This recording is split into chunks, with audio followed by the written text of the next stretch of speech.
Let's see, are we live? Excellent. Yes, what is up?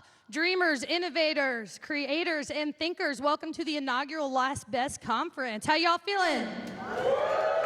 Dude, you gotta be feeling better than that. That was weak, it's early, but you've had coffee. How are you feeling?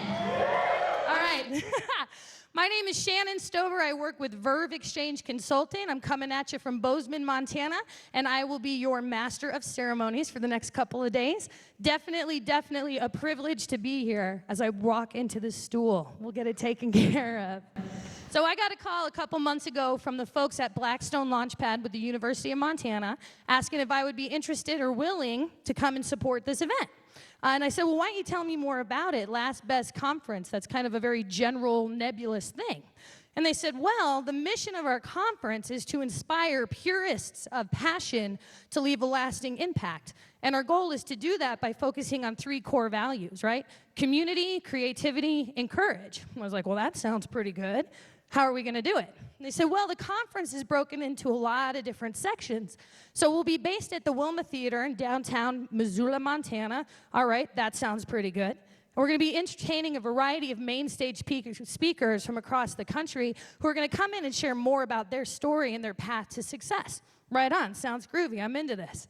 They said during the middle of the day, we're going to break out into these community sessions, right? So have folks in the room gone to lbcon.com yet? If you have not, that is the program for this event, right? So when we have our community gatherings throughout the course of the afternoon, those are set by you. People in the room who have come up with an idea, who have identified a gathering place here in Missoula that want you to join them, right? So this is completely organic. It's your time. It's your conference. Said, that sounds good. They said, we also have a community art project going on during that time. Right across the street from the Wilma, we've got a local artist who's building mandalas using recycled goods and water. Right on. They said we're going to have a cocktail hour, double bonus.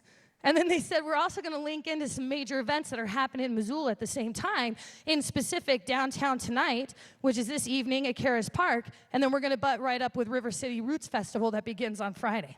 I said, let me stop you right there, I'm in, right? I'm digging it, this sounds good. I said, so let's talk dates. So they give me the dates, and I'm going through my calendar, and I look at the date, and my stomach sinks. You guys, I had John Prine tickets tonight. What? Now, I know there's people in the room who are like, you can still make it, right? Go for it. So I said to the gal on the phone, I said, you know what, I'm telling you yes, but I'm not going to email you a confirmation until I have an opportunity to grieve this a little bit. I need to wrap my head around the fact that I'm making this decision. Now, while that was a little bit over dramatic, the truth is it was a very easy decision to make. Because when we go back up to this 30,000-foot level, right, this call out to the creators, the innovators, when we're talking about exercising courage and creativity in order to align ourselves with passion, well, who doesn't want to answer that mission? I'm a big believer of your vibe attracts your tribe. Has anybody ever heard that saying before? Your vibe attracts your tribe. So for me, I'm like, this is my tribe, right? This is my vibe. So thank you guys for answering that call as well. My role during this time will be to just keep things moving, make sure that you have the information you need in order to kind of navigate this very progressive conference model. And your job is to try and live those values to the best of your ability. So as you're navigating space and time with one another, I encourage you to kind of sit back, like, where am I being creative? Where am I being courageous? How am I engaging with these folks as a community? So thumbs in the air if that seems like a charge that you can accept. You guys into it? Yeah. All right, cool. So speaking of roles and responsibilities, I do want to take a quick opportunity to acknowledge some of the folks that came together to help pull this event off. So founding partners, people who are sharing in vision and willing to come together and take this risk in an inaugural year. We've got the University of Montana and then the Montana Federal Credit Union, Missoula. So give a round of applause for our founding partners. In addition, we've got some other players who have really come to the table to support this event.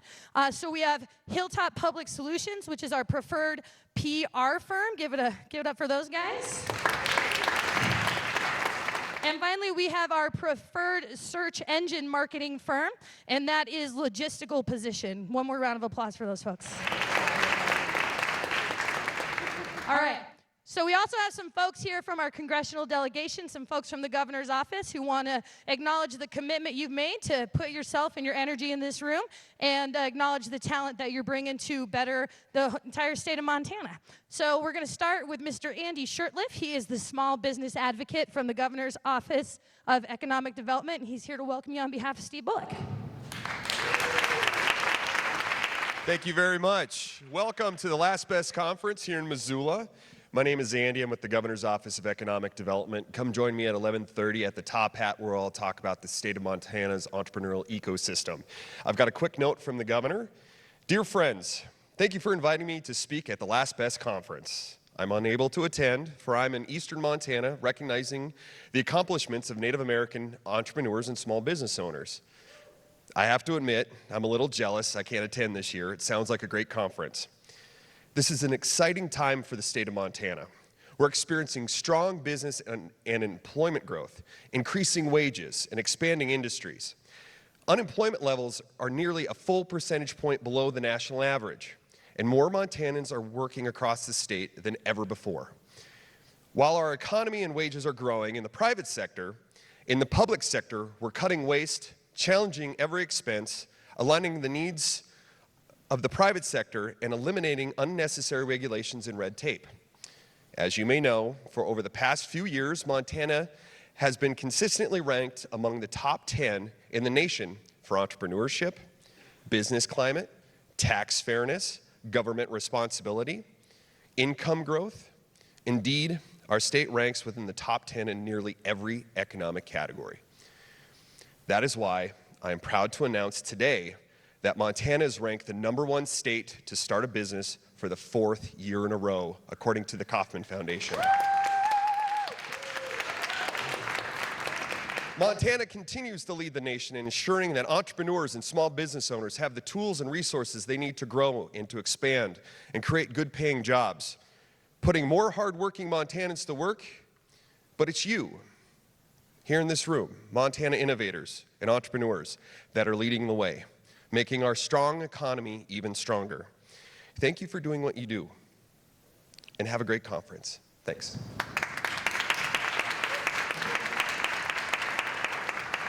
Hi, I'm Deborah Franson. I'm Senator Tester's regional director, and he sent this message. Thanks for inviting me to share a few words. Sorry I'm unable to join you today. When Tony James of Blackstone first showed an interest to invest in Montana's future, I knew we would reap great rewards by empowering a new generation of Montana entrepreneurs. I know that all of you have great ideas, and with the help of the Blackstone Launchpad, those ideas will reach fruition. It's no longer a secret. Montana's the best state in the nation to start a business. To ensure Montana remains a great place to do business, I've been introducing legislation to cut red tape for Montana's job creators. I've also held 16 small business opportunity workshops, which have helped connect entrepreneurs with the financing, marketing, and networking connections they have needed to grow their operations. I want to encourage all of you to follow the mission statement of this conference. Entrepreneurs share the value of creativity, courage, and community. I'm confident that each of you will live up to this value statement and will leave this conference fired up and ready to hit the ground running with your ideas for making Missoula and Montana a better place to live, work, and play. Thanks again, and please stay in touch. Sincerely, Senator Jon Tester. Thank you.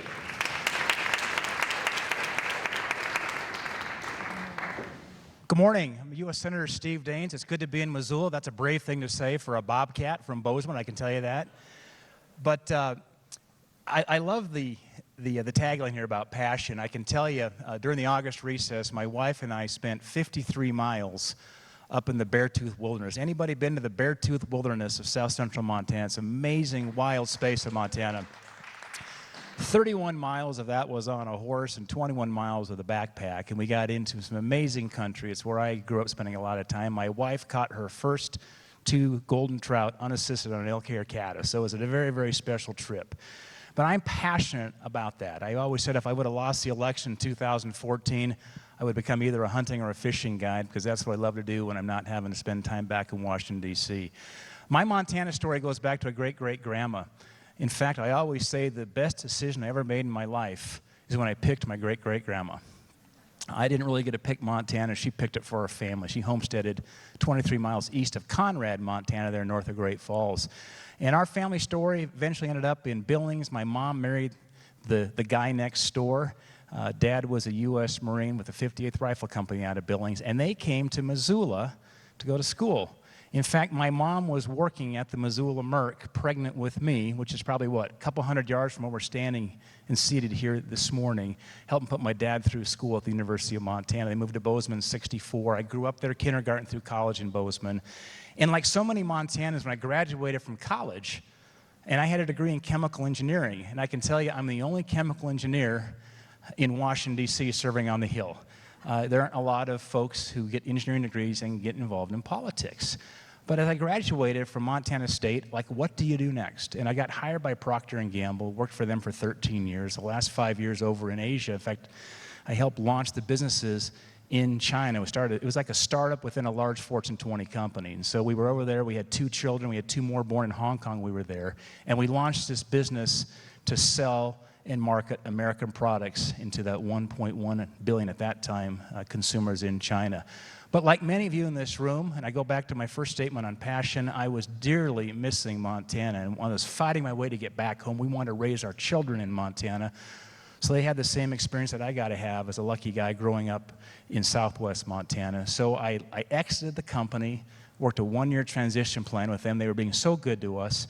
I was supposed to go back to Cincinnati, our global headquarters, to put a suit and tie on. I said, I'm going back to Montana. And honestly did not know what I was going to do for sure. Then we're going to figure it out. Back on the courage side and creativity side. We went back to Bozeman. I worked in our family construction business a few years. My dad's a home builder. And then one day I got a call from an entrepreneur. And he said, would you be interested in joining our executive team? They were doing a national search with Christian Timbers out of Philadelphia with a headhunter. He said, we may have the right guy right here in Bozeman. Make a long story short, I joined this internet cloud computing startup software company in Bozeman. We were just a small company, maybe 150 employees at the time. And 12 years later, we were publicly traded. 12 years later, Oracle acquired us. And it started from literally the bedroom of an entrepreneur in Bozeman as employee number 1 to being a $1.8 billion transaction with Oracle in Bozeman. I'm happy to announce today they continue to invest in the headcount there in Bozeman. Our headcount now with Oracle is larger than we sold to Oracle, over 500 jobs there in Bozeman, average wages over $90,000 a year, excluding executive salaries. So I got to live and breathe what it means to do a startup and make it go. The last 5 years with our internet startup, actually we were a cloud computing company before it was called the cloud. We used to call it hosted customers and non-hosted customers. We found our hosted clients who we had in server farms in Santa Clara, in London, in Chicago and Dallas were actually happier than our on-premise customers, and this was kind of the advent then of cloud computing. We saw that before it really became mainstream. But we saw what it meant to fight hard to create a company here in Montana. But here's what's changed, I think, in Montana. When I was a kid growing up, many of you grew up in Montana, when I would go on family vacations, it was like the Griswolds with the wood veneer station wagon, right, with the one seat in the back that faced backwards.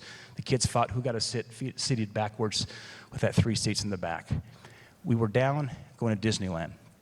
Myself and my 2 younger sisters, we stayed at one of those hotels that has a chain link fence around the swimming pool. And this family saw our license plates that said Montana on it. This probably was in the early 70s. And this woman came over to me and she said, "You're from Montana?" I said, "I am." Her very next question, I was about 12 years old, she said, "Do you ride a lot?" And I thought for a moment, no, is that a motorcycle? I thought, no, she means a horse. And I had been on a horse just the week before up near Bear Canyon. I'd actually run into a bear up there. I told her about the horse's ears going forward, the bear standing up, and her eyes got that big around. And I confirmed every stereotype about Montana in that brief conversation. But it was this, do you remember those days? It was like this condescending attitude. Like, you're from Montana, so you must have this third world experience when you grow up there. Contrast that to today. When you meet somebody, you're on an airplane, you're maybe outside of Montana, and you say, "You're from Montana," what do? It's no longer a condescending sigh, it's a passionate gasp, like you are the luckiest person that you get to live in Montana. We would love to live in Montana someday. We would love to start a company up in Montana someday. We want to be part of Montana. We vacation in Montana. That has just shifted. Perhaps thanks to Brad Pitt and a river runs through it, whatever it is, the mindset has definitely shifted. And I think it provides an incredible opportunity, this intersection. I talked about community, courage, creativity. The community, the work ethic we have here in Montana. We always said there's a differentiator for us, for our startup company there in Bozeman, that Montana work ethic combined with a quality of life that is second to none. We would recruit some folks out of the Bay Area, oftentimes Montanans who are like homing pigeons trying to get back to Montana. We'd put ads in the paper. We have a guy coming down the big cooler at Big Sky with a powder pillow shot in the face and say, work where you also like to play. We'd have Montanans call us like tearful, saying, how can I get back there? And today, I think what used to be potentially a liability, being a long ways from anywhere, is now a tremendous asset as technology has removed geography as a constraint. And our geography and our quality of life now becomes an incredible asset to startup companies here in Montana. I've seen it firsthand. To close, let me tell you what happened with that Oracle acquisition. So Oracle's now in Bozeman, 550 employees there. They just launched their 365 24/7 network operating command strategy for the world, this follow the sun model with their 3 primary geographical boundaries. For Europe, Middle East, Africa, that NOC is located, for their entire cloud computing business, one of the largest in the world now, is located in London. For Asia Pacific, it's located in Singapore. You know where the story is headed, don't you? For the Americas, it's Bozeman, Montana. And so they have elevated the cloud computing technology and team that we developed in Bozeman is now playing at the highest level of a Fortune 50 company called Oracle for their global cloud computing strategy. That is a testimony to our great state and the people who work very hard every day to make it successful. So I'm proud to announce we did a technology conference in Bozeman in the fall of 2015. We're going to hold that same summit here in Missoula in the fall of 2017. We had 600 people in the fall of 15. We had entrepreneurs like Craig Barrett of Intel. If you go to the Intel Museum in Silicon Valley, there is a corner set aside for Craig Barrett. He preceded Gordon Moore as CEO of Intel of Moore's Law fame. He lives here in Montana, just in fact down the Bitterroot. We had Doug Burgum, who started up Great Plains Software. That was the largest acquisition that Microsoft had made when they acquired him in 2001 at the time for over $1 billion startup in North Dakota. If they can start up a company in North Dakota, I better be careful, I'll say something I might regret. I'll just say we can do it here in Montana. So we'll have that conference here in Missoula in the fall of 17 to really bring entrepreneurs together in the technology community to talk about the future of Montana and high tech. And lastly, let me just say this. I think it's a tremendous opportunity. I love this courage, creativity community. That is the secret sauce here for Montana. So best of luck to your conference. Enjoy the next couple of days. Know that I'm rooting for you. We'll do all I can to continue to create the success here in Montana that we can keep Montanans here in our state versus exporting them to the Bay Area for higher paying jobs. Thanks so much.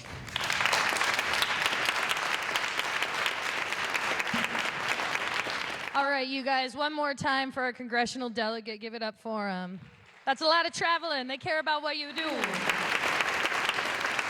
Okay, the train is getting ready to depart the station, but I'm a big fan of tone setting and context building. So I wanted to take a minute to tell you a little bit about my story and how I ended up here, because I think at the end of the day that there's kind of common threads and commonalities around all of our journeys and how we got where we are. And then I'm going to give you an opportunity to get to know some of the other people in the room, because one thing we know about adult learning is that if you don't provide adults with an opportunity to hear their own voices, pretty quickly into an event, you lose a significant amount of focus. So for those of you who go, icebreakers, there's science, and we're going to use science to do that.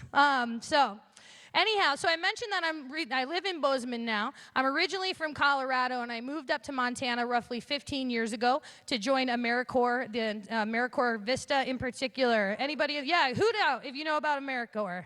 All right, yeah. So AmeriCorps is part of what's known as National Service. It's a federally funded program that engages primarily young professionals and young adults, but people across the spectrum in meeting local community needs through a year of public service, right? I made a lot of money when I was doing that, roughly $600 a month, hand over fist in Bozeman, Montana. So I did 2 terms of service with AmeriCorps, and after those 2 experiences, I spent the next 12, 13 years as a staff member and a trainer within the National Service community, right? So including programs like the Montana Conservation Corps, Energy Corps, Food Corps, Campus Corps, all of these corps. And the reasons that I committed so much time was because I was so compelled and inspired at the caliber of young people that were coming through these programs and the dedication that they had towards enabling community members to rise up and empower themselves and improve their conditions.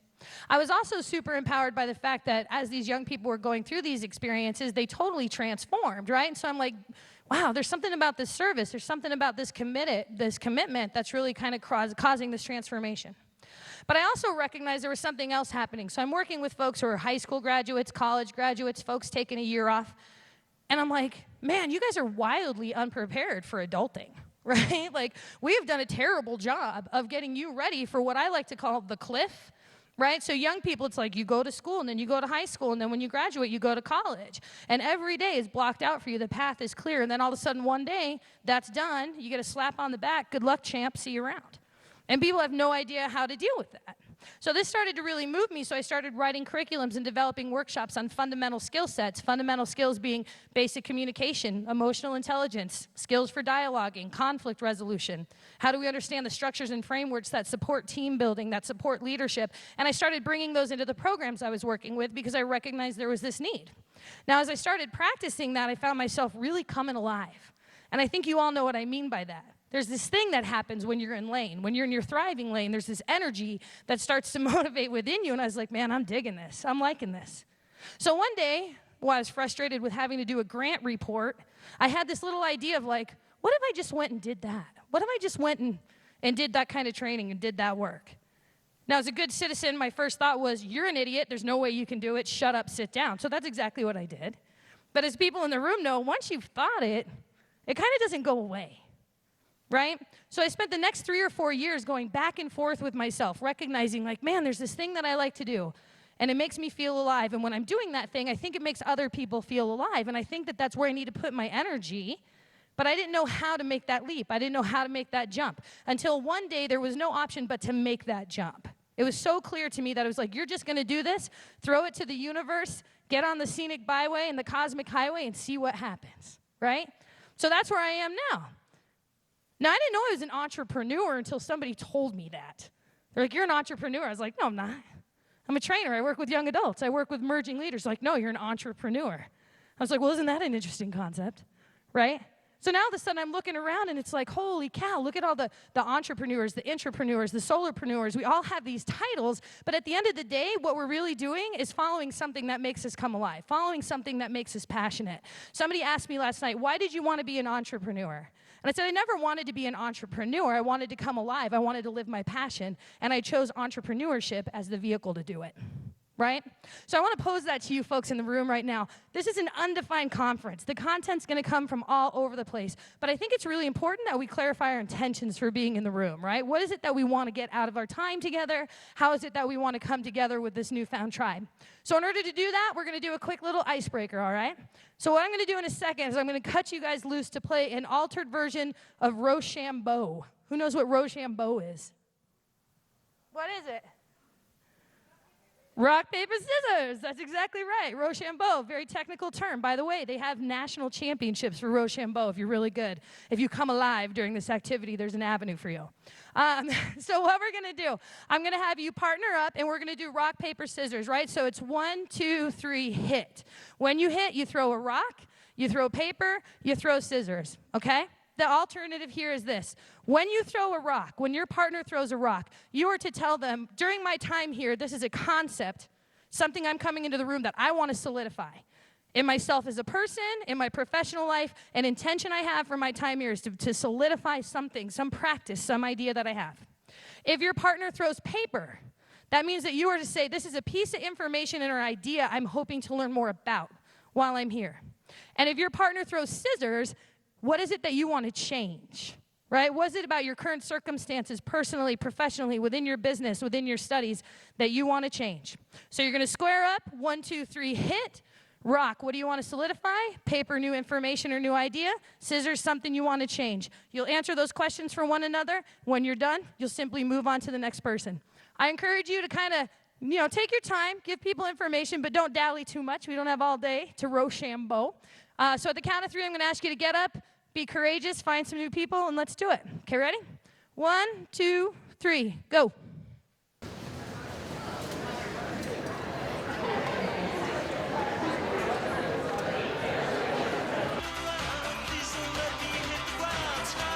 All right, if we want to go ahead and make our way back to our seats, that would be appreciated. Extend some gratitude to the person you've been chatting with.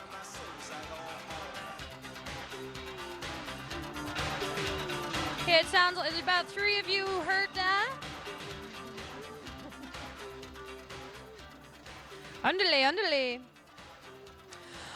All right, so the nice thing about the Rochambeau icebreaker is that you guys can initiate and use this throughout the duration of the conference, okay? So I encourage you during breaks, during your community breakouts, during the cocktail hour, walk up and just square up for some paper, rock, scissors. It's a super easy way to get a dialogue going. Might be a few of you in the room who are maybe single and ready to mingle. Use that as your entry, right? It's a clean gateway. All right, so we're going to go ahead and we're going to jump into our main stage speakers now, you guys. And I tend to not speak with notes in my hand, but the folks in the room with us are of such caliber that I felt compelled to make sure that I was going to capture their details accurately for you so that you can become as impressed with them as I am. So the first person that's going to join us this morning is Lynn Casey, and Lynn is the CEO of Shine Scout.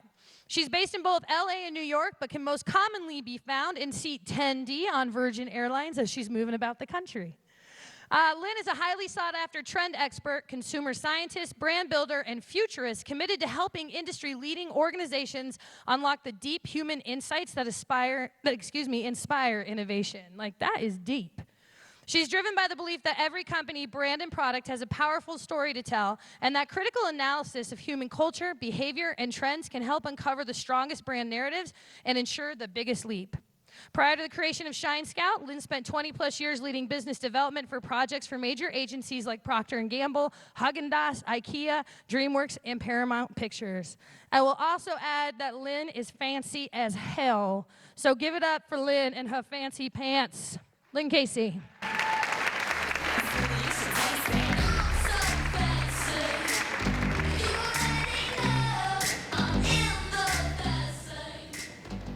Morning, Montana. Excited to be here, right? Yeah.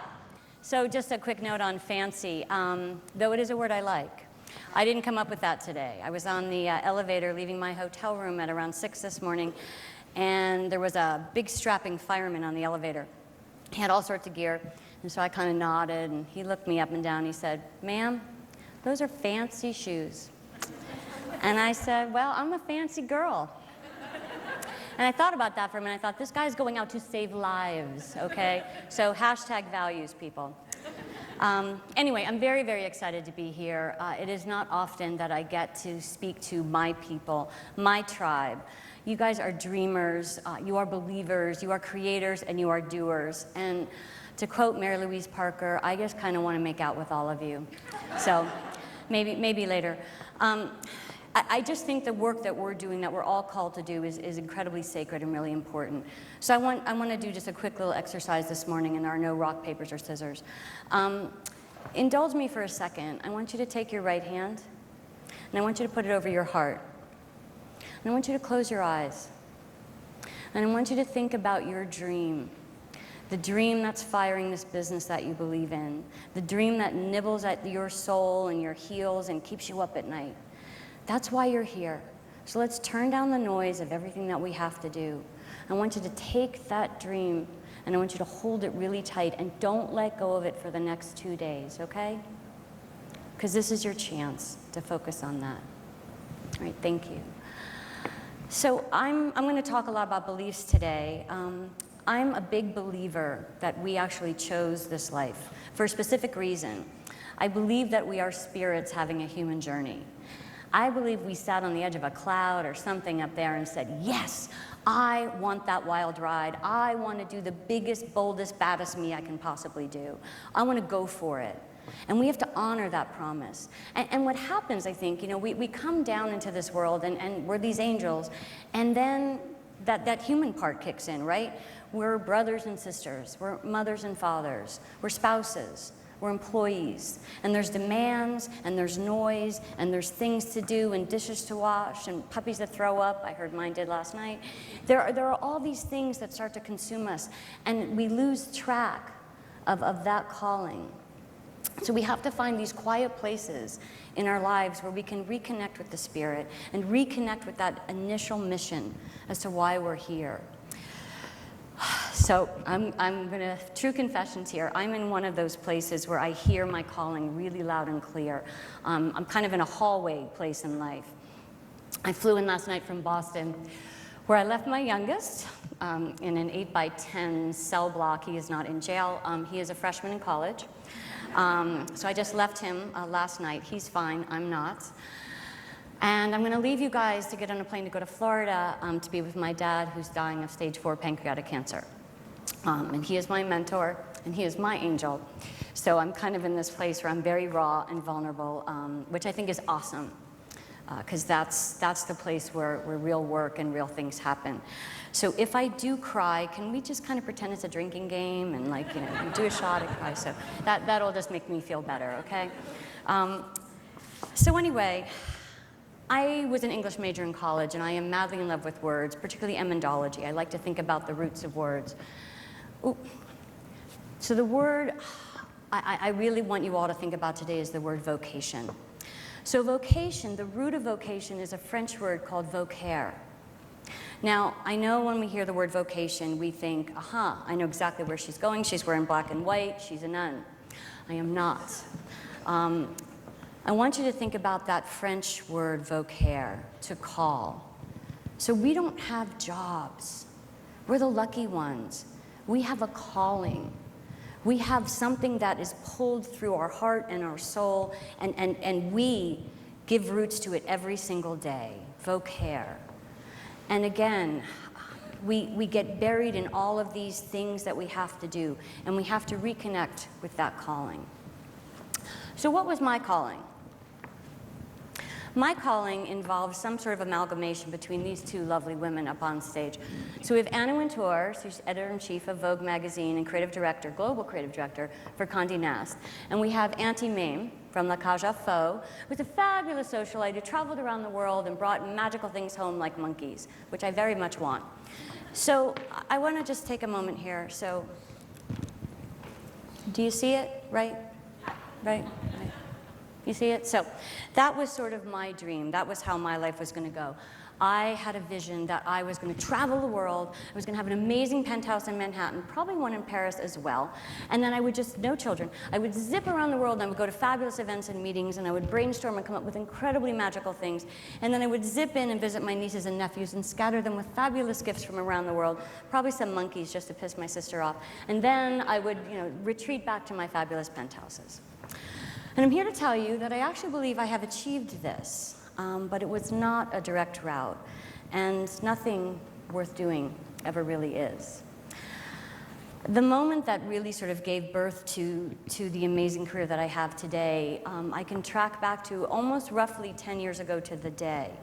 And I was not in a fabulous penthouse. I was laying on the floor of a little house in a blue-collar community outside of Los Angeles.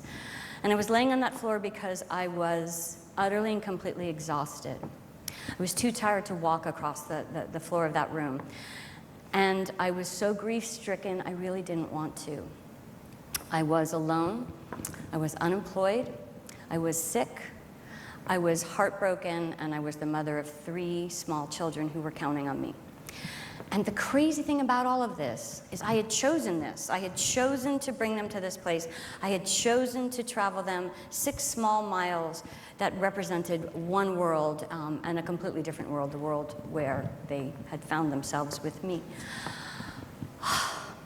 So why did I make that choice? So let's go all the way back to the beginning when I first got this inkling, this idea of the Anna Wintour and the Auntie Mame. So I had an incredibly blessed upbringing. I'm a very, very lucky girl. I was raised in a suburb right outside of Manhattan, so my city was New York City, bright lights, big city, that was my city. My dad was an advertising guy, big cheese, kind of the Mad Men era, though every time I ask him, he swears none of that happened. None of it, people, did not happen. So I grew up in a funny household. In our household, instead of watching television and sort of chatting or getting snacks during the commercials, my dad would turn up the commercials, and we would all have to listen. And then there'd be quizzes after the commercials about emotional engagement and empathy, and did we like the jingle? I mean, my house was a focus group for marketing, which was kind of cool. I really dug it. The other sort of amazing part of my childhood is my dad was the marketing head of a major airline. So we traveled everywhere. God bless them. If it was me, I would have left us at home. But he took all four of us on every single trip. And I had one of those sort of crazy revelation moments.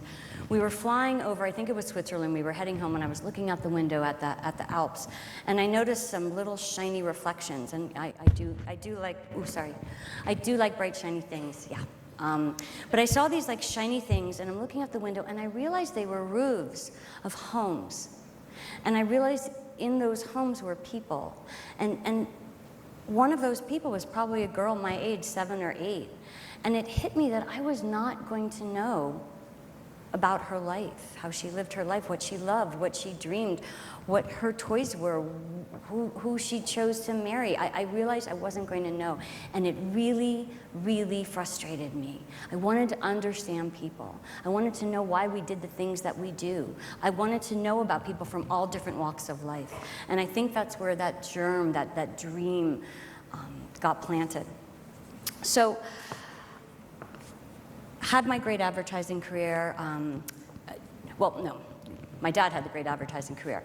I then, again, looking at Anna Wintour and deciding that I wanted to sort of be in charge of understanding trends and tracking people's dreams and creating a through line, really sort of understanding these movements of people, these movements of the heart, because that's what trends really are. Trends are really just sort of twinkles, facets of what's coming next. The people who create and generate trends, the people who do things first are just outliers, right? They're the scouts that go in front of us because we all end up drinking kale smoothies at some point, don't we? Right? So because of my dad's career and my fascination with what he did, I followed suit. So I graduated from college, went to Madison Avenue, started in a career of advertising, and I loved it. I absolutely loved everything about it. I thought it was amazing. It was so exciting.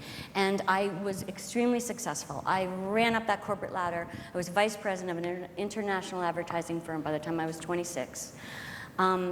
Along the way, I managed to pick up an investment banker husband. We bought a nice little brownstone off of Central Park, and everything was amazing. I loved my life. So my husband had some up and downs with his career and found a big job in Los Angeles and said, hey, I think we're going to move to Los Angeles. I said, what's not to like, right? Palm trees, beaches, really good hotels, good restaurants. Let's go, let's do it. I made the decision because we were making this big geographical move that I was going to try something new. So I became editor-in-chief of Beverly Hills Magazine. Not quite Vogue, but kind of on the route. So I did that, and somewhere along the way, someone suggested that I might want to work at a studio. So my thought was, hey, if advertising agencies are crazy hotbeds of creativity, where we get to invent and make things and dream big dreams, well, a studio, oh my God, that's going to be like the university of creativity. It's going to be like the biggest, coolest, baddest place. So I was tremendously excited. And so I went over to Paramount Pictures, and I became VP of Marketing at Paramount. And you want to talk about fancy? That was fancy. I had a 5-figure office decorating allowance because I'm like, can I just have that in a check? Because I'm fine with all this. No, I couldn't have it in a check. So I had a decorating allowance. I had a parking spot with my name on it. I flew first class. I was super important. I had 2 assistants. And I was so miserable, I wanted to die. there was no meaningful work that I could see. And I don't want to be the one to harsh anyone's mellow here. If y'all think that Hollywood studios are beautiful, happy places where the good work of the world is done, I do not want to disabuse you of that notion. For me, it was not. We would spend about 10% of our time doing work and 90% of the time plotting the overthrow of some poor person in another department. So it made me very, very sad. And when I say sad, I meant like pull the car over on my way to work in the morning and sob sad. I didn't know what to do. I just didn't know what to do. I had this amazing job and I was so unhappy. Now, somewhere along this journey, I had 3 kids. I know, I'm sorry, Auntie Mame. I did not intend to do this. They kind of just showed up. They're still here. And I wasn't prepared for that sort of fire hose onslaught of love, right? That crazy love where you just want to like kill a grizzly bear to protect your kids. So that was sort of chewing at me too. So every day I would drive in, I'm like, okay, that's it. I'm done. I'm gonna quit. I'm not doing this anymore. I don't care about all the fancy. I'm gonna quit. And I swear to God, every time I would have that moment, somebody from the outside would be on my schedule to have lunch. So I would take them to the commissary and they'd be looking at celebrities and all the big executives, and at some point, I'd get ready to lean across the table and say, you know, I think I'm gonna quit. And then they would lean across the table and they would say, how did you get this amazing job? I go, oh, damn. So I'm thinking, I'm not grateful, I need to be more grateful. So I did what any logical person would do. I started running marathons, because I figured I needed a hobby. So I ran LA and Las Vegas and New York, and I qualified for Boston. I ran Boston, and that didn't seem to fix it. So I started doing triathlons, and I'm doing triathlons, and all of a sudden I just realized I couldn't run away. I couldn't run away from this. So one night I'm snuggled on the couch with my 3 kids, and we're watching. We used to watch all the old musicals, right? The King and I, and Oklahoma, and so we're watching Peter Pan, the real old Peter Pan, like Mary Martin Peter Pan. And there was this amazing scene in that movie where they're playing in the Darlings nursery, and they have a box. You know how your kids always like to play with boxes. So they have a big white box, and Peter Pan is singing, and he's talking about it being a home. And there was a moment in that scene where he took a magic marker and he drew a door. And after he drew that door, it magically opened and he stepped out. And it was like the biggest revelation ever. I knocked my kids off the sofa. I'm like, oh my God, I can draw a door. I can get out of this box. I can do that. It was so exciting. I hadn't really thought about it before.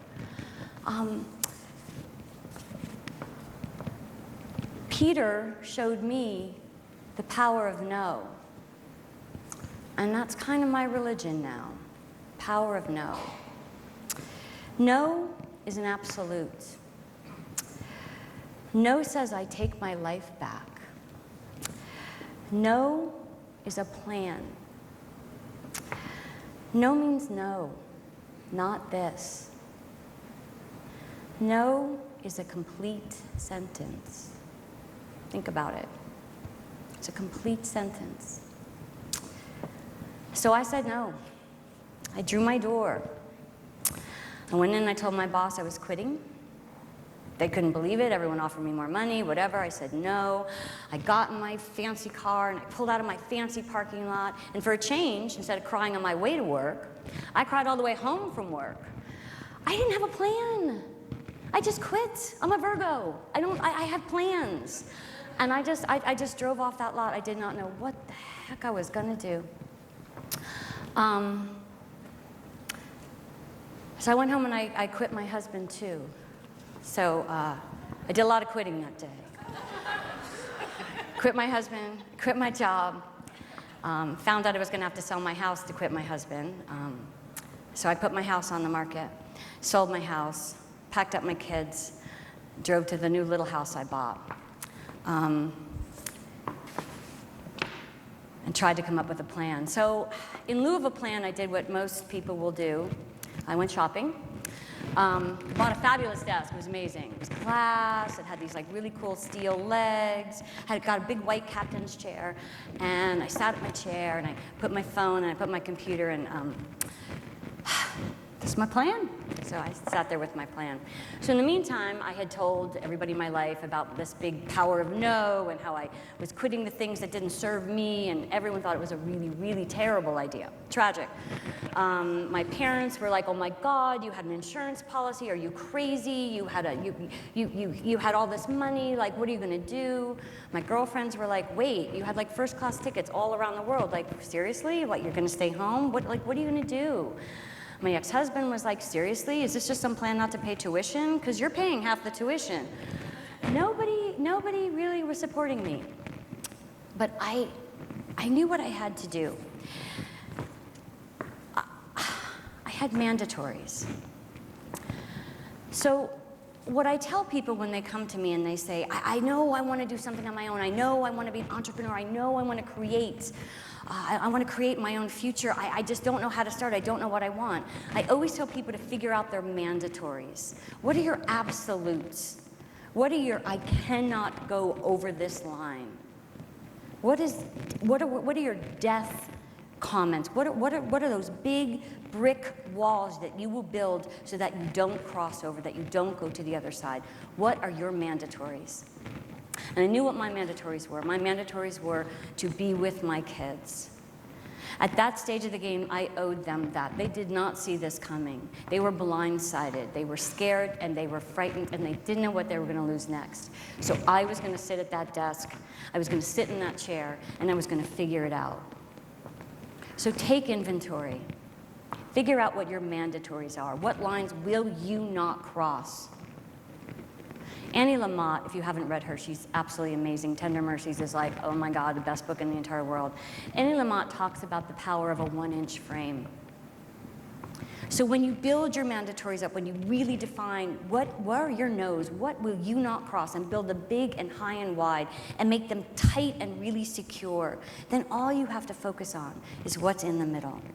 What's in that middle part? So I knew my mandatories. So I sat at my desk and I got a phone call, and it was a studio. It's about 6 weeks after I'd quit. And they said, oh, Frank Kelly, head of the studio, would like you to come in for a meeting. I was like, a meeting? They're like, yeah, he needs to see you. So we'd like to schedule a meeting. I'm like, oh my God, they said I could take my artwork. They said I could take the art. Oh my God, I'm in so much trouble.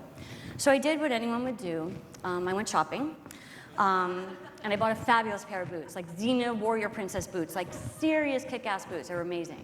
So I put on my boots, and I got in my car, and I drove back to the studio. And I got to Frank's office, and he said, hi, Lynn. Whoa, those are kind of serious boots. I'm like, yeah, boots. So what Frank had in mind was a proposition. They missed me. They missed what I brought to the studio. They missed the work that I was doing. They missed the sort of cool extracurricular programs I had been creating. But he understood my mandatories. He said, look, I'm not going to ask you to come back here. But what if we set you up at home? What if we got you a desk? I had a desk. What if we sent a TI guy out and we hooked up your computer, and we got you a cell phone, we kept you assistant here, you would have the exact same job, we're going to pay the same amount of money, you just never have to come in here, and we'll call you a consultant. You probably want to go talk to your lawyers about that. I'm like, do you have this on paper? Like now, do you have this on paper? So that's what happened when I said no. I got exactly what I needed and exactly what I wanted. And it kind of blew me away. And it taught me a lesson that when you're really clear just with your nose, the universe is going to step in. And it was really amazing.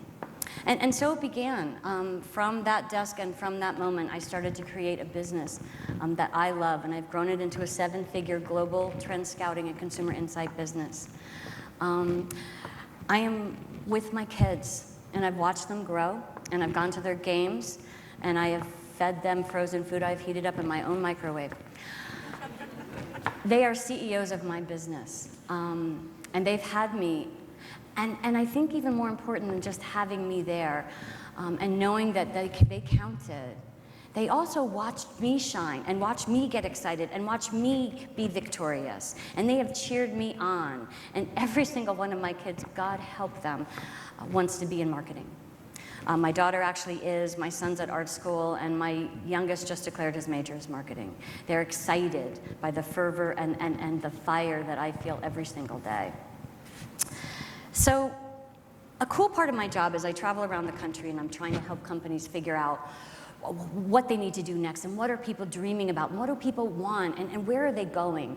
And as part of that work, what I do is I sit and talk to people. It's really kind of cool. I go shopping with them, I sit in their living room, we hang out, we drink tea, we eat pizza, we drink wine. We do all sorts of things, and I really listen to them sort of unpack their dreams. And I have to tell you, it breaks my heart.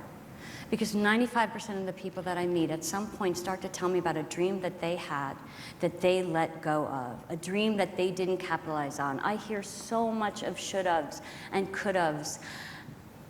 And the reasons are so small. I mean, there's practical reasons. Oh, I have a mortgage. Oh, I have kids to raise. Oh, you know, my dad is sick. But the big reasons I hear the most of is, how dare I? How vain and arrogant of me to believe that I can create a business, that I can create something that I have in my head. How dare I? And then the second thing I hear, well, I had this idea and I had this dream and I knew what I wanted to do, but I didn't know how. The cursed hows.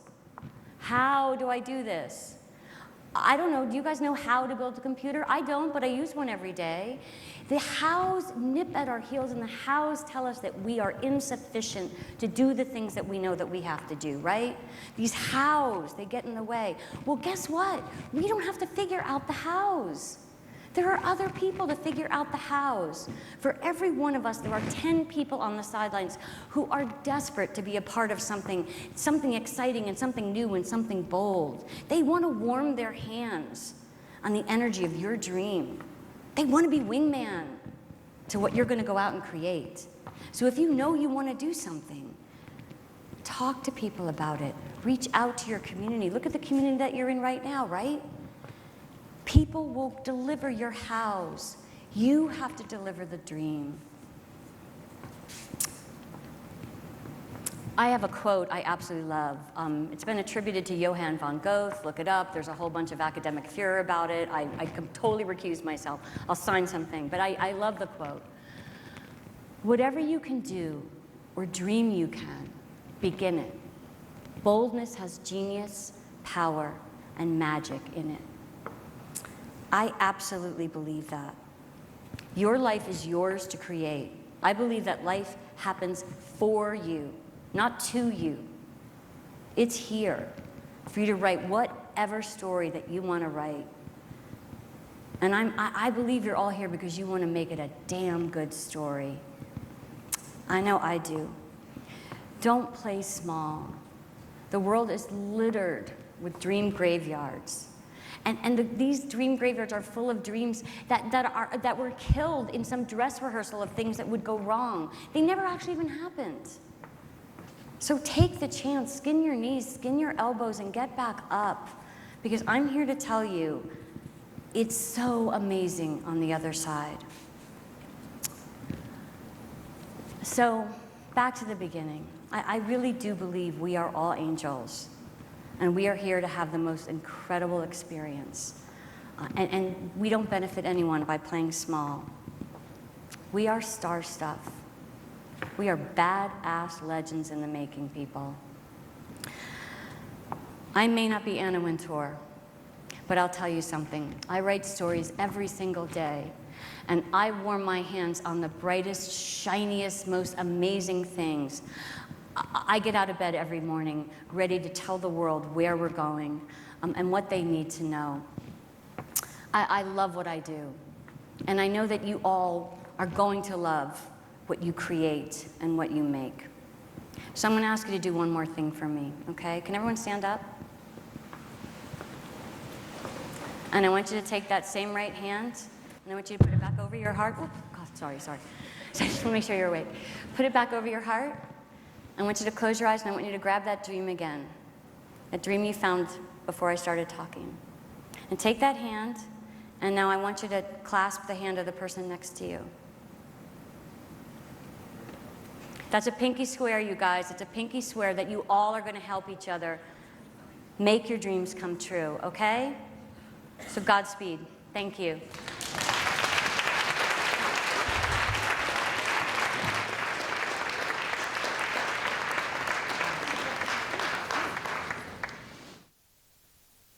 We on? Are we live? Miking me up, it's like a weird thing. I was like, you guys should all be really careful. I'm not known for being quiet.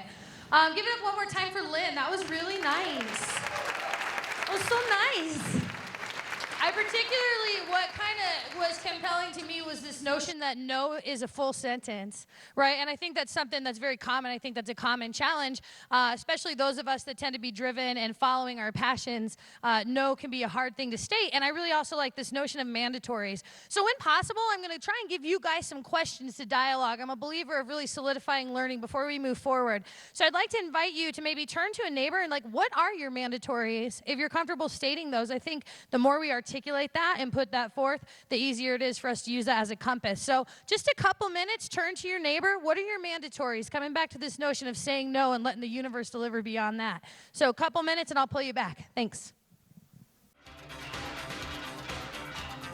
Okay, let's go ahead and bring our focus back up to the center of the room. I appreciate you taking that opportunity to dialogue with a neighbor.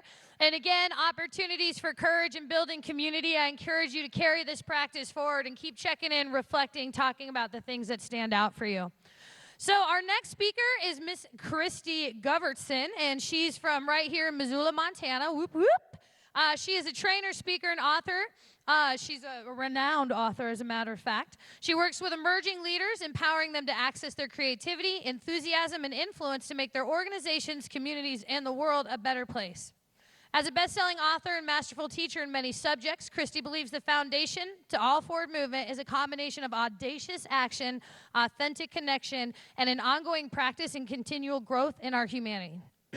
Christy is a member of the Elbicon leadership team, so big thanks for that, and is a self-titled Rotary member nerd always and forever. So please join me. Yeah, we got another one too. That's two of you. Please join me in welcoming Christy.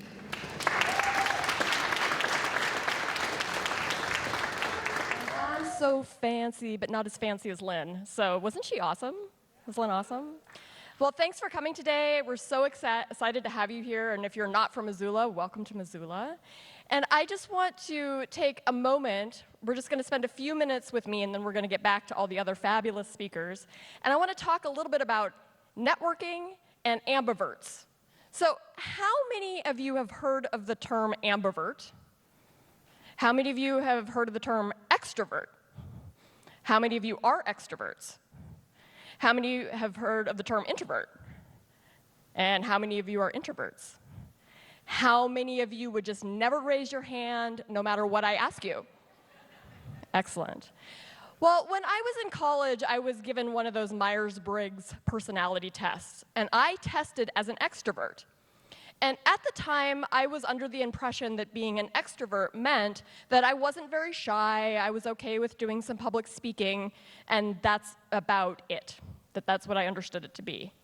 And what would happen is I would go out in the world to network, just as we all do, to go meet people. And I would go out and I would network, and I would go to a networking event, and then the next day I'd do something else and go to lunches and then do more networking events. And then on about day 3 or day 4, I would come home and I would be really sick. I mean, actually sick, hiding in bed under the covers. And this was a day and age when Netflix didn't exist, so I didn't get to just binge on Netflix all day long, which was really sad. So I would come home and get sick, and then after a couple of days I would feel better, and then suddenly I would be really, really bored, and I'd want to get back out again, and I would go network and make new friends and do the thing that I do. And I was in this cycle of I would go network for a few days, and then I would come home and be really sick. And then I'd go network, and I'd come home and be really sick.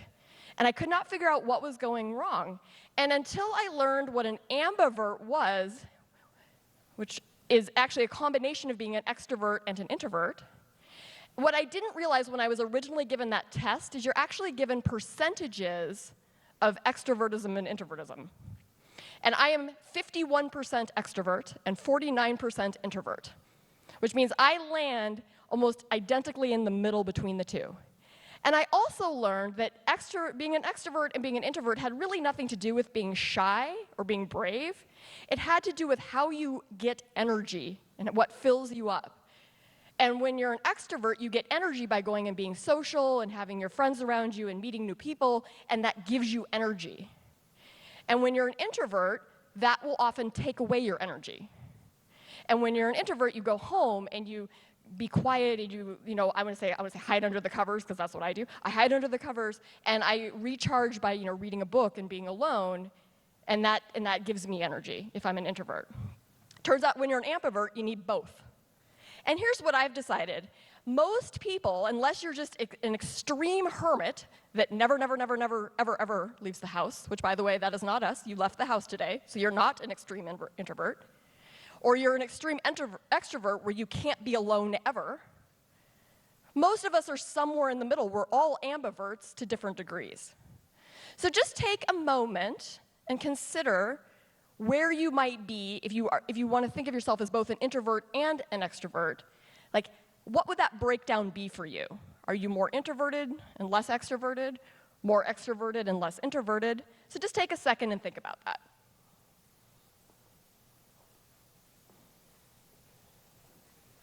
It's weird to be on stage thinking.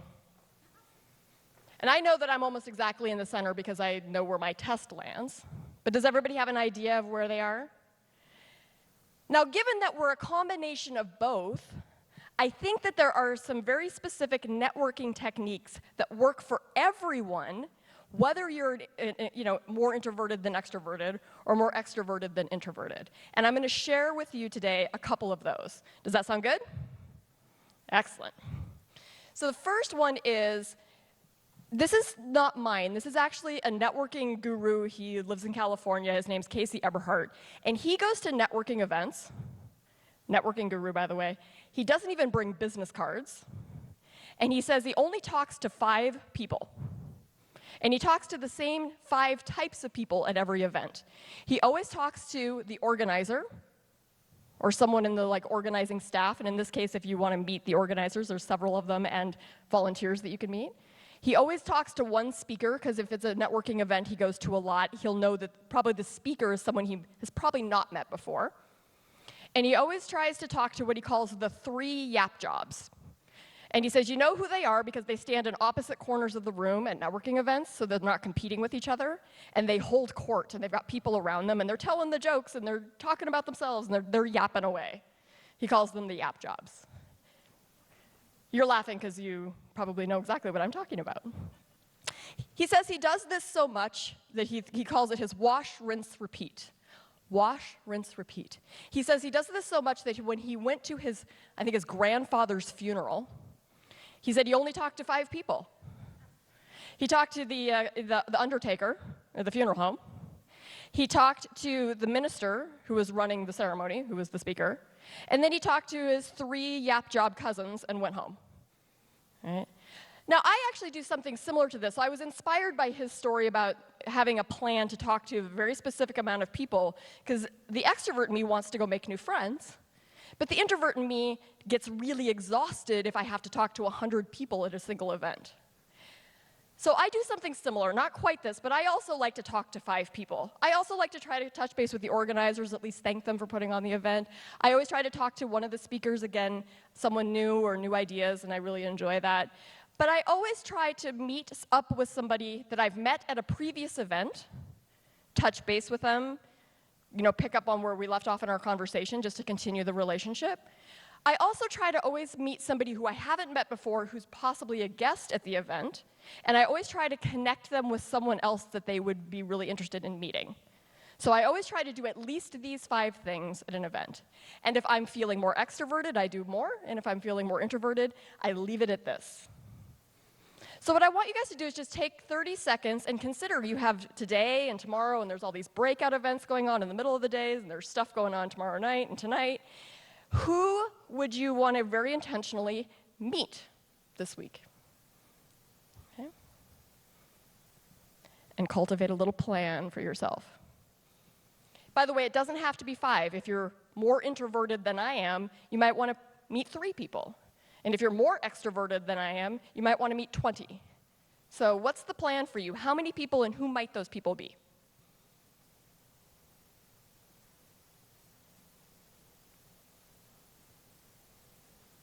Everybody have an idea? indicate this by saying yes. Okay, great. So the other tip that I'm going to have for you is that, and we're going to practice this morning, is that I believe one of the best ways to approach a networking event, because I know that all of us in the room, how many of you like giving your elevator pitch, by the way? Oh, so many of you, yes. Now, the elevator pitch is weird, right? And for some people it's very natural, and some people it's not so natural, but it's always strange to talk about yourself. But I will say this, at an event like this where you're maybe getting a chance to meet people you haven't met before, you can, I would say, be the genie. I think that's one of the best ways to approach a networking event, and this works whether you're an introvert or an extrovert. And it goes like this. You meet somebody new, and you ask the following question, which is, so if I were a genie and I could grant you your deepest wish, what would it be? And then you get the answer, and then you go do your very, very best to grant that wish. Now, you might have to get creative because somebody once said to me at an event, they're like, my biggest wish is to get on a plane this weekend and fly to Hawaii. I went home and I was like, I'm pretty sure I can't make that happen. But what I did is I sent them a postcard of Hawaii and was like, wish you were here and, or, have fun on your trip or something like that. And I still acknowledged that I heard their wish in their dream. How do you guys like that? All right, so we're going to practice it. So what I want you guys to do, and you're going to have to get up out of your chairs to do this, is I want you to meet somebody in the room that you have never met before, which I do understand in Missoula. You might have crisscrossed paths with a lot of people, but do your best to connect with somebody in the room that you have not met ever before and ask the genie question and see what you guys find out. And then return to your seats when you're done with that little conversation. And go. All right, so your 30 seconds are up. High five your new friend. That was one high five. Let's try that again. All right, everybody high five your new friend. Find your seat.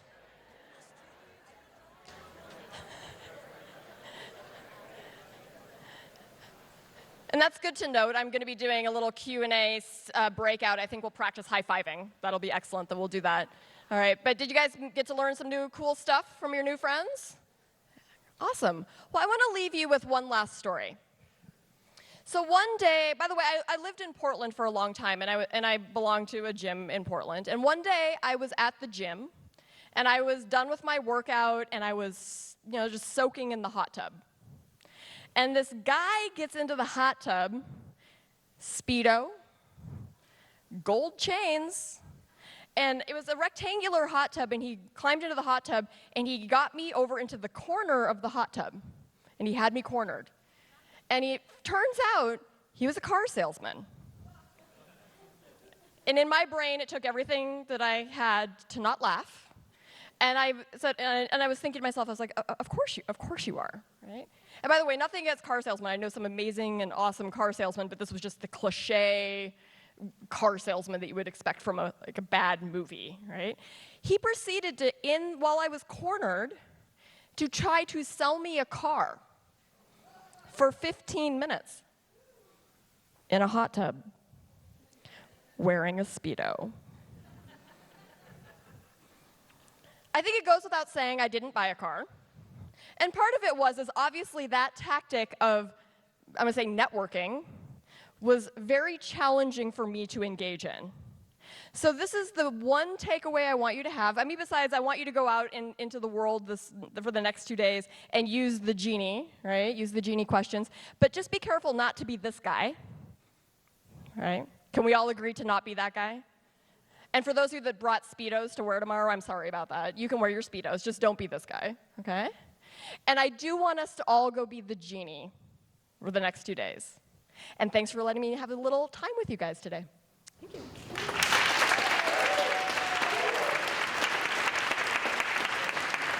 All All right, thank you, Miss Christie. Fun to have that kind of energy right here in Missoula. So we're going to keep it rolling, and our next speaker is a gentleman by the name of Drew Webb. And I had the privilege of meeting him last night, yesterday evening, not last night. It makes it sound like that was later than it was. It was like 6. And he's a totally nice guy. Like, you ever meet people and you're like, what a nice guy. So Drew is a nice guy, but there's more to say about him than that. So Drew was raised in a family of multi-generational business owners, but rather than follow that beaten path, he went out on his own and spearheaded a successful nonprofit whose impacts reached the heart of the Congo. Super cool stuff. It was this experience that served as an inspiration in the development of the Afari Project, a creative agency he founded with the mission to provide a creative vehicle for nonprofits and small businesses to tell their stories and extend their reach around the globe. The Afari Project's growth has provided them with the opportunity to serve major organizations, including Microsoft, Merrill, Wolverine, Worldwide, JDRF, and Sony Pictures. All while the company continues its mission in providing first-class creative services to smaller organizations around the world. So let's give it up for Mr. Drew Webb. How are you doing today? How's everybody doing? Awesome, awesome. Well, it's an honor to be here, and I'm excited to tell you all a little bit about my journey, which really started off not really wanting to do business. So here we go. I grew up in a family of entrepreneurs. It was one of those things that it was expected. And I don't know if anybody has grown up in a family with parents who started something or grandparents who started something, but they expect you to do the same thing. They expect you to either take over what they've done or to go out on your own, and it was something I never wanted. I think personally I grew up watching my father not be around because he was running a company, which makes sense now in hindsight. But at the same time, it wasn't something I knew then. And so I watched him run this company. He ran it for 30 years. He had a little trucking dealership. I got to watch him navigate tough times. He had a partnership that went really sour. He had some issues with employees over the years that you kind of would hear about at home. And all the time thinking to myself, never in a million years am I going to do that. We would go on vacation. He would stop by the office to pack the fax machine so that he could still get faxes while on vacation. It was those little things that I was like, no, like I don't want to be the one, well, we don't have fax machines today, but I don't want to be the one that has to always be there and in that moment when hopefully one day I have a family that I can be in the moment with. So over the years, it was just one of those things. I wasn't that interested in running a company. I was a kid. I started a lawn mowing service as a kid. I guess in hindsight, you could call it my first business. Would do a few lawns every single weekend. And at the end of the weekend, I counted my money and went out and bought things that I probably didn't need. And then my parents buy more gas for the next week. So really not a good business plan in hindsight. But at the same time, it made me realize that doing something you love, doing something that you actually enjoy, and having that freedom to do it is something that over the years, I had that opportunity to finally learn with time. Not saying I wanted to run a business, but it was definitely something that I learned. And so with time, I continued my aversion towards owning a dealership. My senior year in high school, my dad asked me point blank, "Are you taking over the dealership?" And I said, "No, I'm going to school. I'm going to get a degree in something." And he was like, "All right." So he sold it. He sold the dealership my senior year. He was like, "Well, if you're not going to take it, I'm done." And so I went off to William & Mary and got my degree in PE. So, had classes like water skiing and windsurfing. No business. That was definitely not a part of this. So I went off And I ended up getting, obviously, as I said, a degree in kinesiology.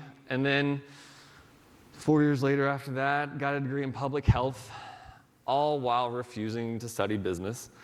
And at the end of the day, I managed to, I think, avoid business because I was afraid of it. And I think that's something I finally had to learn. As I started a nonprofit my senior year in college, I did work medical support in Congo, and I realized at that moment business looks different for everybody. What I assumed was business was what my dad did. But for me, it could look different.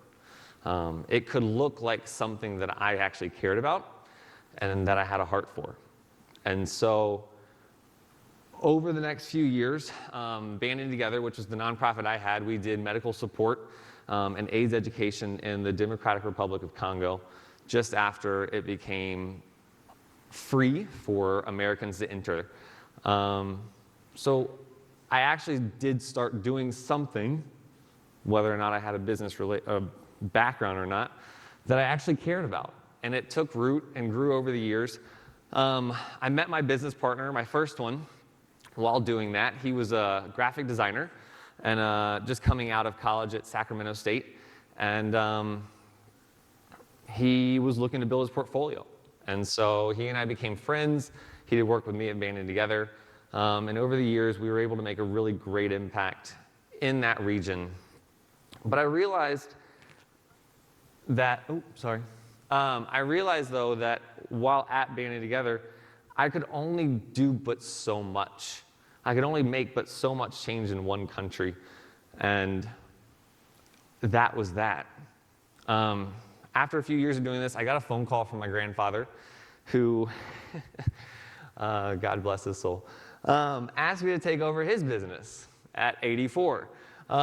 He's a great man. But I just was like, I don't know what this is about the family. I've turned it down once.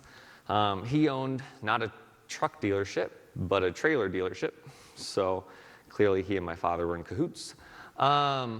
So he had a trailer dealership, and he was like, will you move back? I was living in San Diego at the time. Will you move back? Will you come back and take over the family company? It needs to survive post me. He had cancer at the time, so for me it was kind of like, all right, well, heartstrings. And I wanted to make sure that my family was taken care of. So I was like, you know what, I've turned it down once. I don't think I can do it a second time. So this is kind of where I made that transition from running a nonprofit to actually trying, all right, I got to learn business. And at this point in time, I was like, crap, I never studied business. This is going to bite me in the butt for sure.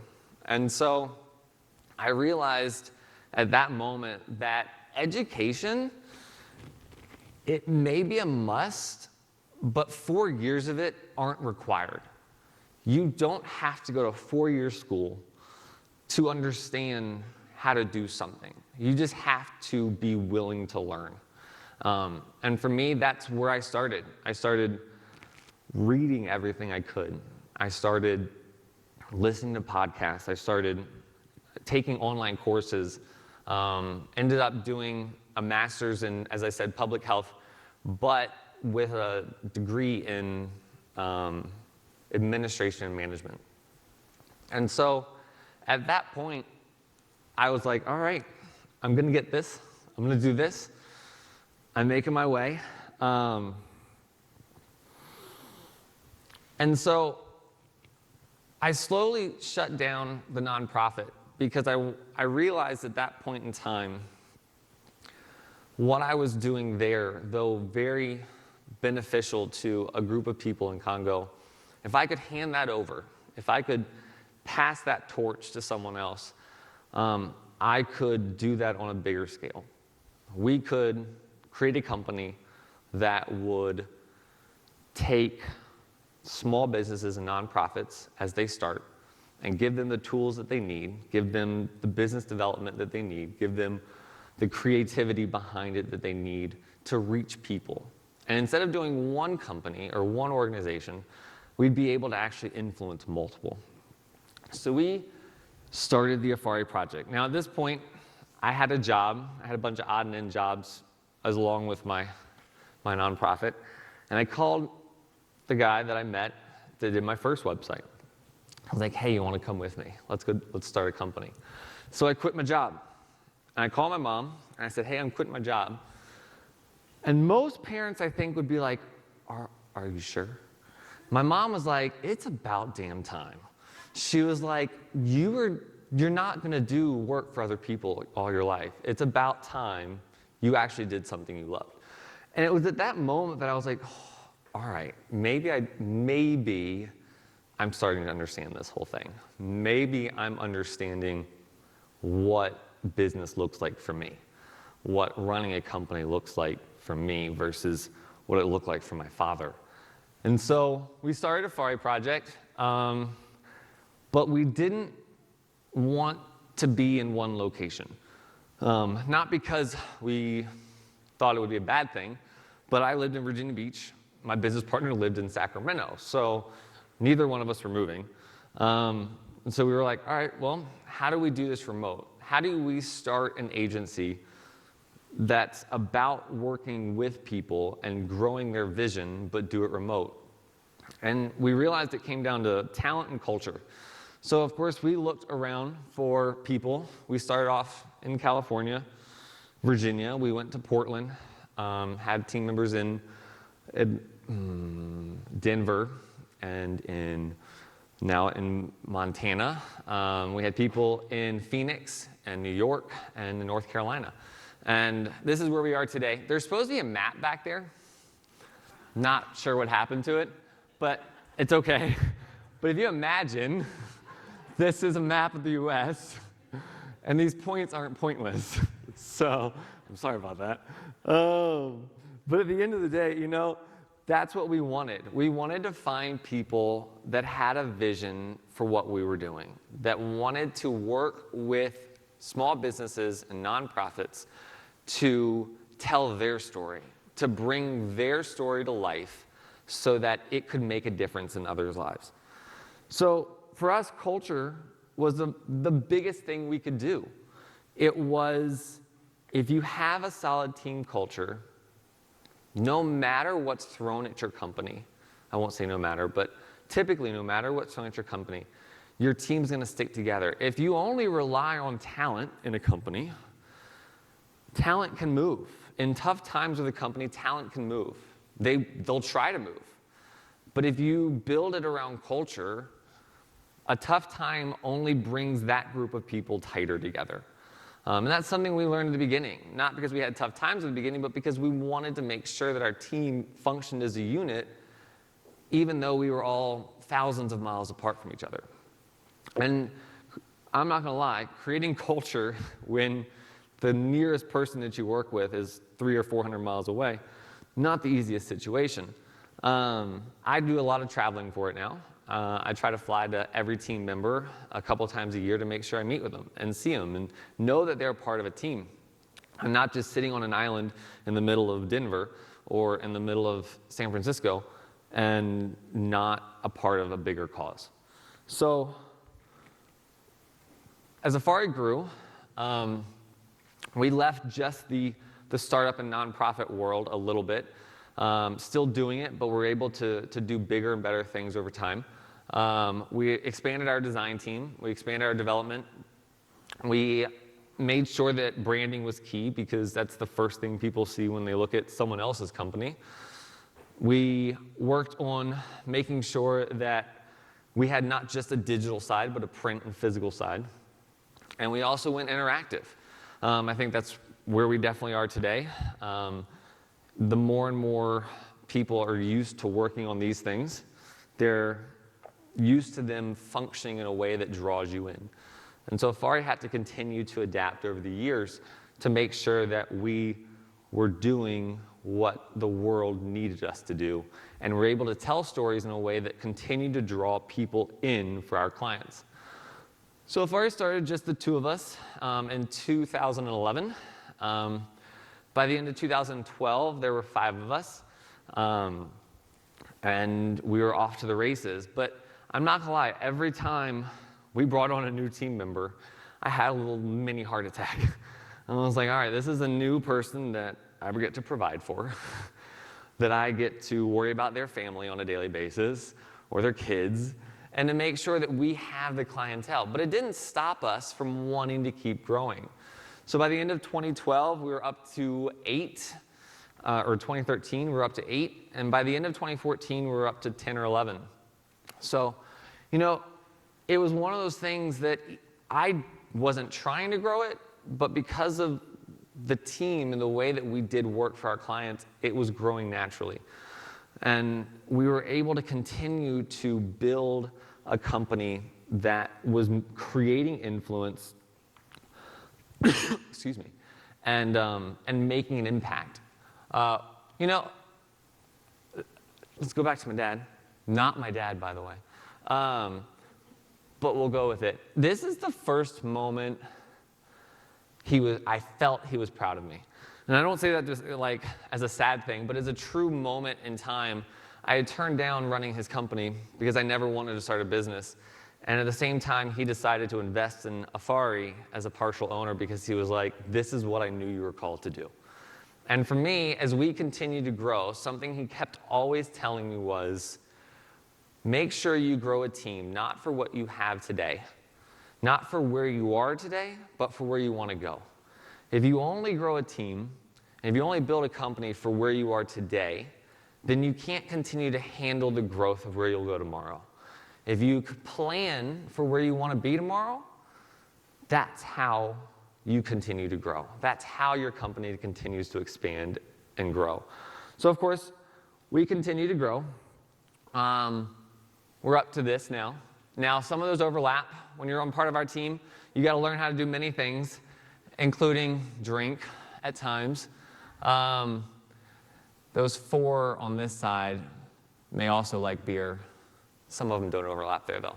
So, you know, you just have to learn to keep growing. And you have to learn to look at each team member not for the only one thing they do, but for the person as a whole and for what they have a passion for. When anyone comes to Afari, our biggest and first question for them is what we're bringing you on to do what you really want to do 5 years from now?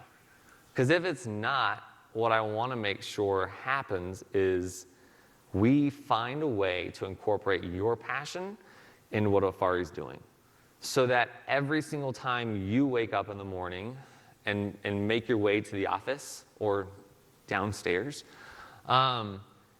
you're actually excited about it. There's too many people that wake up on Monday morning and hate what they do. And it was one of those things that I try my best to tell everybody on team is, I want you to wake up doing what you love and not regretting it. You may not own it or run it, but you need to have ownership in it. And that what you're doing is so important to what we do that you understand that that's what this is about. It's not about any one person on our team. It's about the crew as a whole. So where we are by years in this year, we'll probably be up to about 14 or 15, which, again, I'll have another couple mini heart attacks, it sounds like, but that's okay. But, you know, it's not always hunky-dory. And this is something I learned very quickly. We had 3 really great years of growth, but it doesn't always work that way. 3 years in, my business partner went silent. He, now, keep in mind, he's the creative director and our technical director of a creative agency, and I just do the business. So when he went silent, it kind of was like an oh shit moment for me. It was, what do we do? This is something that I have no clue how to do design. I'm the first to admit this. We have a great team who put this together. So I don't do design. I can make sure we can run, I can make sure we can grow, but I can't do design. And if I don't have a creative director, how do we keep growing?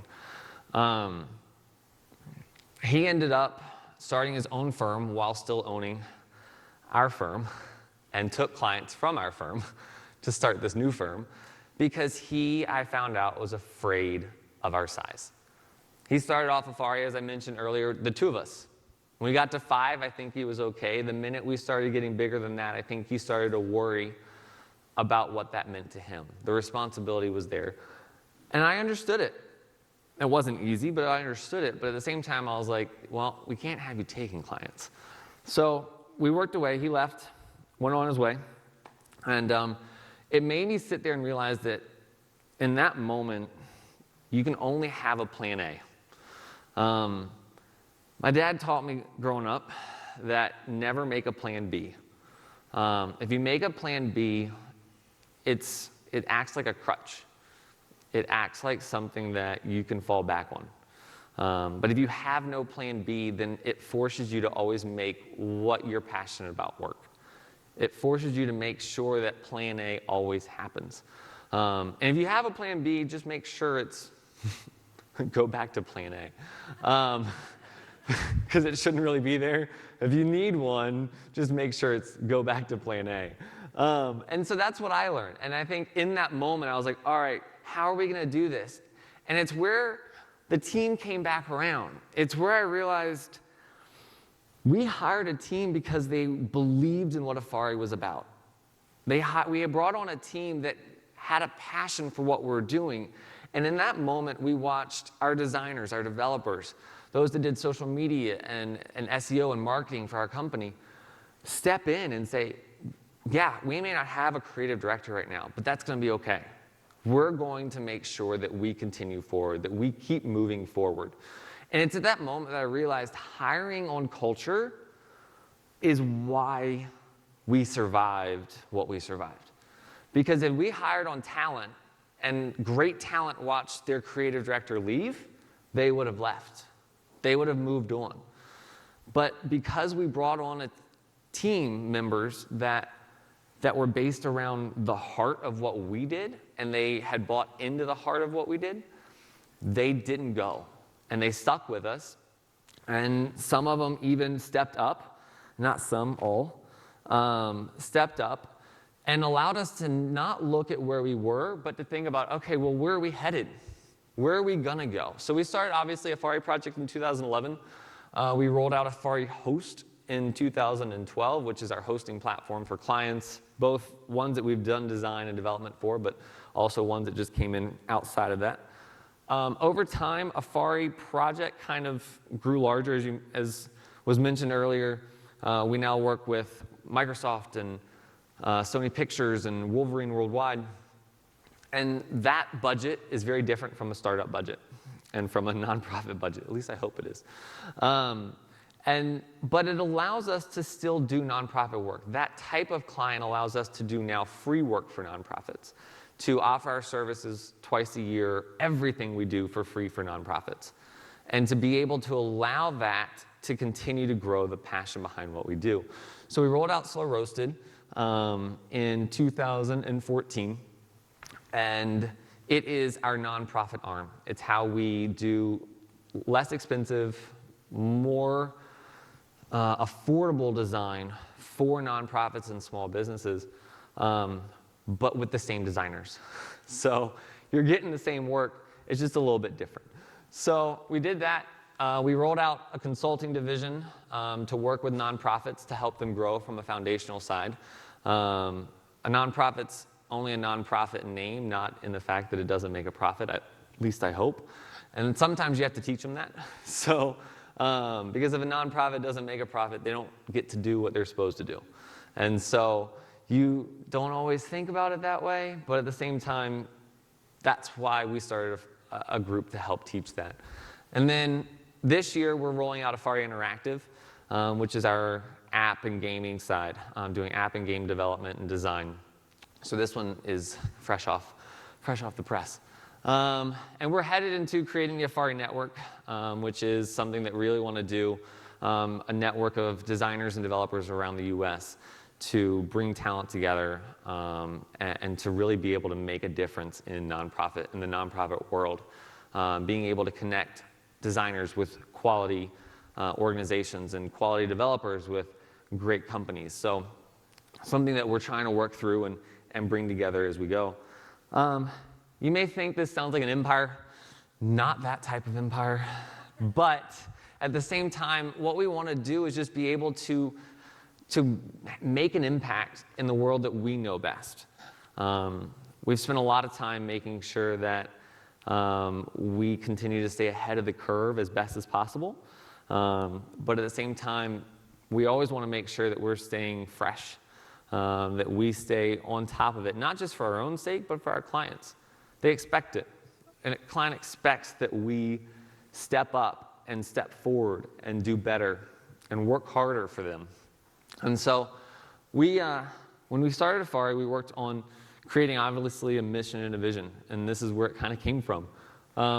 We wanted to be a creative agency that, as it says, has a heart to see lives around us impact and changed. That was honestly the whole purpose for starting it.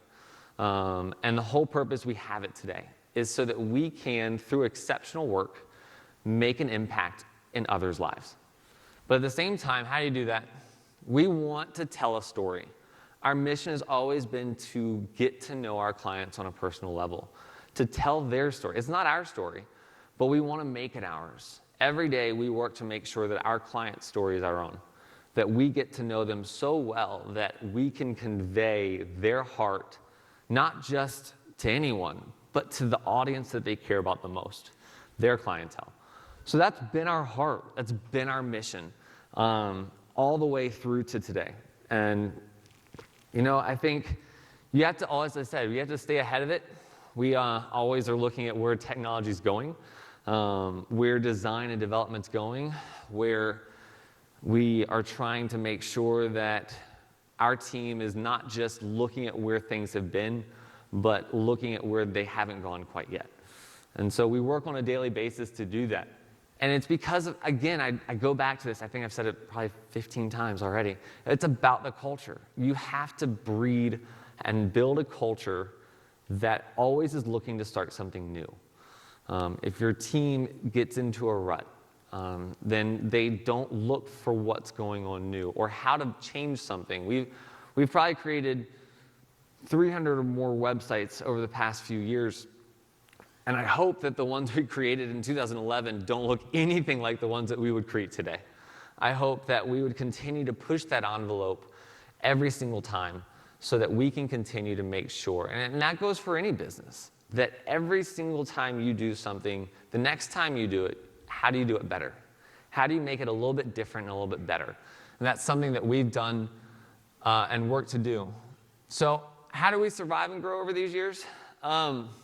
This is the only set of bullet points that I'm going to do for you guys. So, and I won't read them all, but I probably will. We created partnerships across the U.S.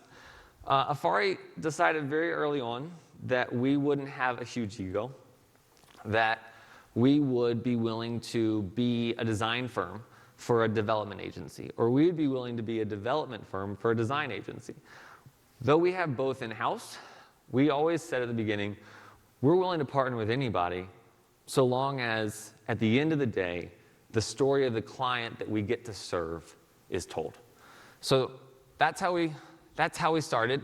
Obviously, culture, team, our clients are so diverse today, it's ridiculous. So like I mentioned, we have probably 15 or 20 ongoing nonprofits with us at any one time. And at the same time, we get to run and do design for some of the best corporations in the US. And it's something that even I'm humbled at every day. I'm like, this is really what I get to do. I get to be of service to so many individuals and so many companies and be able to make sure that their story is told in so many different ways. It's mind-boggling to me. We work to direct the market. We work to make sure that we're leading in the design world, but not simply following it. And we never stop looking forward. We never stop looking towards where we want to go. If Afari stopped doing that, we would have stopped probably at day 2. So where we are today, obviously, these are my nieces and nephews. I was sitting at dinner with them about 2 weeks ago, and my sister was like, asked them, what do y'all want to do when you grow up? And I think I hated that question as a kid. I probably still hate that question because honestly, I don't really still know what I want to do when I grow up. But, you know, Scout, the far one on the left side, sorry, he wants to be a policeman, which props to him. I'm proud of hearing that. Charlie in the middle, she wants to be the tooth fairy. We haven't figured out how that's going to work. In all honesty, she can't break into houses, and she's not quiet. So we might need to find her a new avenue. Joey on the far right, she is the eldest, and she's probably the most amazing. And what she said when she said it really took me off guard. It had nothing to do with business, which I was thrilled to hear, because it meant mom wasn't indoctrinating into her yet. But, you know, Joey hasn't had the easiest life.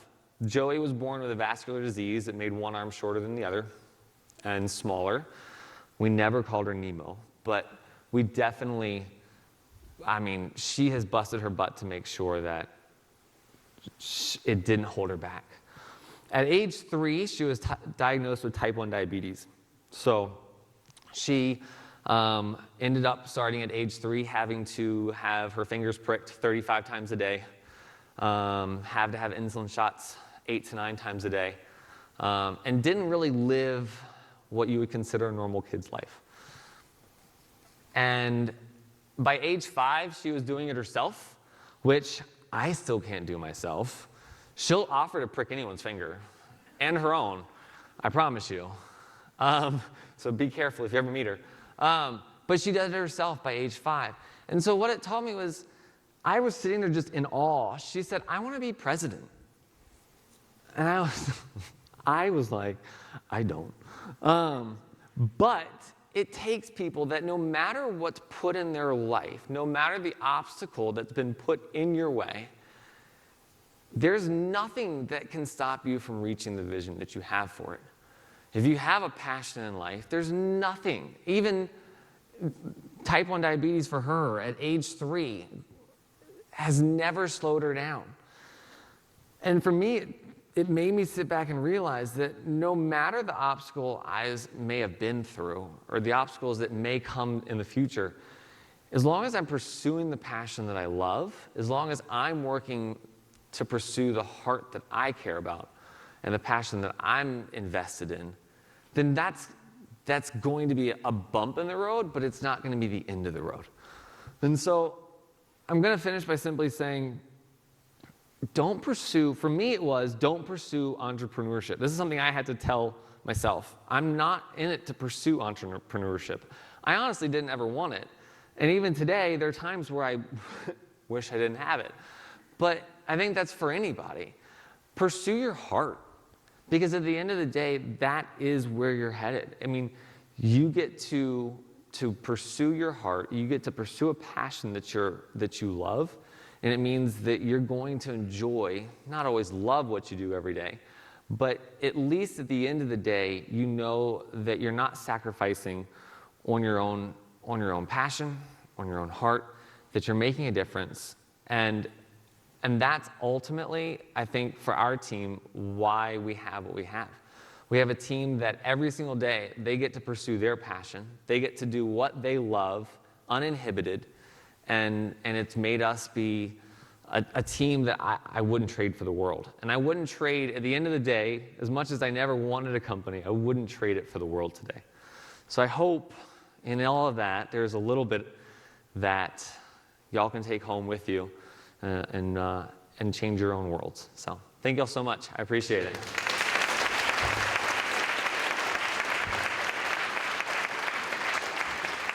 Awesome. Big thanks to Drew. And Drew, I saw your Afari metrics there, and I'm telling you, I might be a fit. That wine snob beer drinking thing, I'm a switch hitter. So yeah, I might be a good player for your team moving forward. Awesome. All right, so we're getting ready to move into our community breakout sessions.